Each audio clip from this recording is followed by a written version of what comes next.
कि आज़ादी के 75 सालों में हमारा समाज तिरस्कृत रहा, बहिष्कृत रहा, दीन रहा, हीन रहा, दुखी रहा और हम लोग बार बार लोगों के सामने गिड़गिड़ाते रहे। यहाँ से लेकर मुख्यमंत्री और हाई कोर्ट से लेकर तक हम लोग लड़ाई लड़ने का काम किए, किसी न किसी के माध्यम से लोगों ने वहाँ तक जाने का काम किया। संवैधानिक तौर पे ये सरकार जो केंद्र में बैठी है या राज्य में बैठी है, ये संविधान का दुरुपयोग कर रही है, संविधान का पालन नहीं कर रही है। सुप्रीम कोर्ट के जज हों, हाई कोर्ट के जज हों, न्यायपालिका में बैठे लोग न्याय नहीं दे पा रहे हैं, ना जाने किनका दबाव है। हम लोगों का मुकदमा 2022 में ही लखनऊ के इको पार्क, कांसीराम पार्क में जब हम लोगों ने आंदोलन किया था, उसी बीच में हम लोगों की मुलाकात राजीव शुक्ला नाम के एक हमारे भाई थे, उनसे मुलाकात हुई थी। उन्होंने कहा था कि 2-4 हज़ार लगेगा, हम मुकदमा दाखिल करेंगे और मुकदमे के नाम पर लोगों ने पैसा भी दिया, उनको भरपूर पैसा दिया।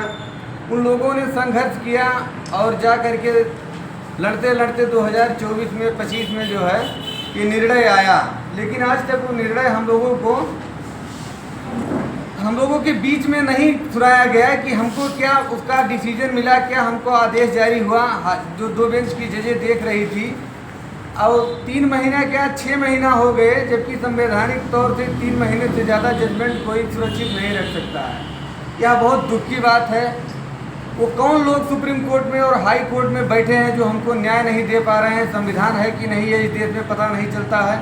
गरीब आदमी और गरीब होता जा रहा है, महंगाई आसमान छूते जा रही है।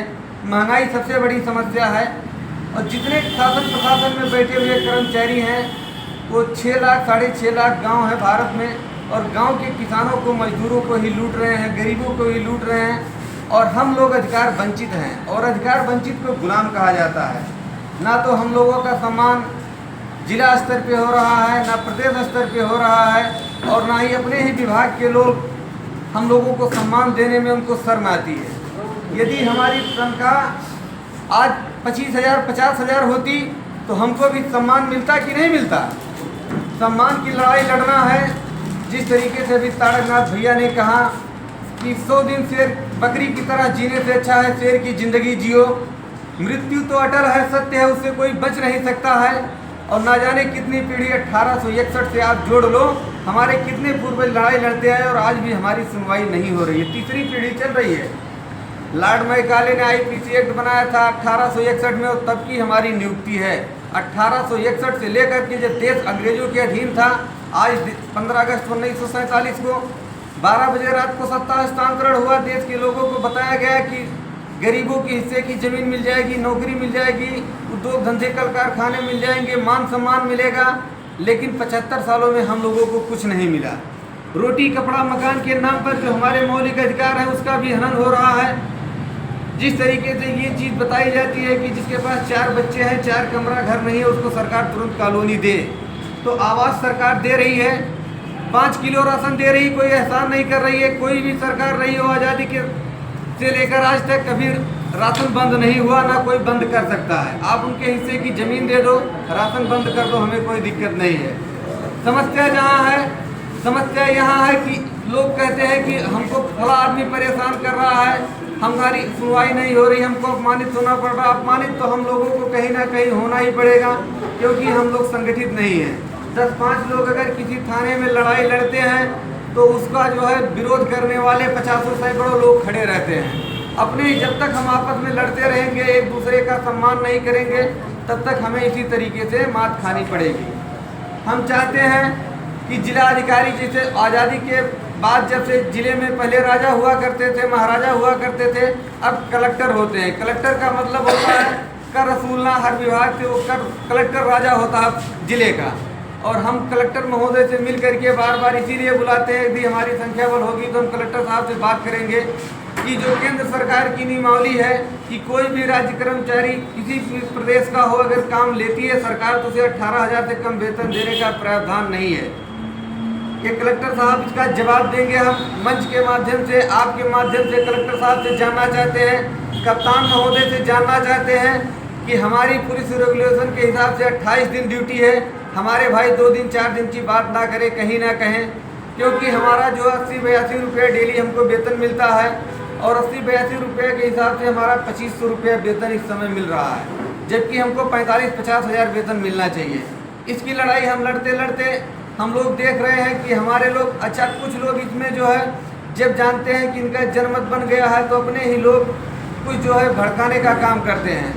आरक्षण कोई किसी की दी हुई भीख नहीं है, संविधान की दी हुई ताकत है। संविधान की दी हुई ताकत ऐसा है कि जो समाज बहुत हजारों साल से सताया हुआ समाज है, उसको आरक्षण के माध्यम से जब तक उसके हिस्से का सामान नहीं मिल जाता तब तक उसको आरक्षण मिलना चाहिए।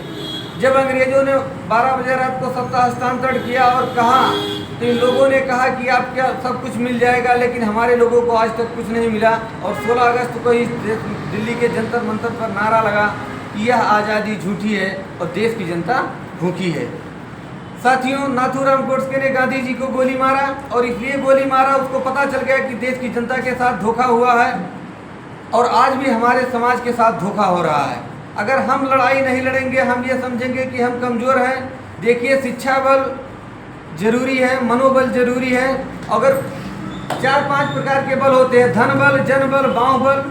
हमारे लोगों के पास ना धन बल है, ना जन बल है, ना बाँव बल है, ना शिक्षा बल है, ना मनोबल है। मनोबल तो होना जरूरी है, अगर कुछ नहीं है तो मनोबल जो होना जरूरी है।